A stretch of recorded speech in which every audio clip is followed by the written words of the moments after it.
ఆప్థమాలజిస్ట్ని మనం ఎప్పుడు సంప్రదిస్తే మనకి తగిన ఐ లెన్సెస్ అనేవి దొరుకుతాయి అంటారు? యూజువల్గా అండి పుట్టిన తర్వాత వెంటనే ఐ డాక్టర్కి ఒకసారి బాబుని చూపించాలి, బాబు కానీ పాపను కానీ కంపల్సరీ చూపించాలి.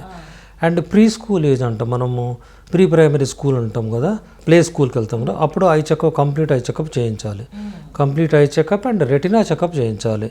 రెటినాలో ఏమైనా మార్పులు కానివ్వండి, రెటినాలో ఏమైనా డిజీజెస్ కానివ్వండి ఉంటే అక్కడ కంటి డాక్టర్ గారు చూసేసి తగిన జాగ్రత్తలు, తీసుకోవాల్సిన జాగ్రత్తలు ప్లస్ అవసరం ఉంటే అద్దాలు కూడా ఇస్తారు. Okay.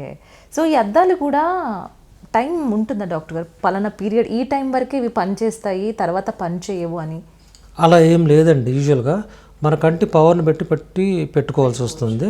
At the same time చిన్నపిల్లలు అయితే ప్రతి 6 monthsకి ఒకసారి డాక్టర్ గారి దగ్గరికి వెళ్ళి రివ్యూ చెకప్ చేయించుకొని పవర్ పెరిగినా కూడా లేదా సేమ్ ఉన్నా తగ్గినా కూడా దాని ప్రకారం మార్చుకోవాల్సి వస్తుంది. కానీ అది అలా ఏం లేదండి.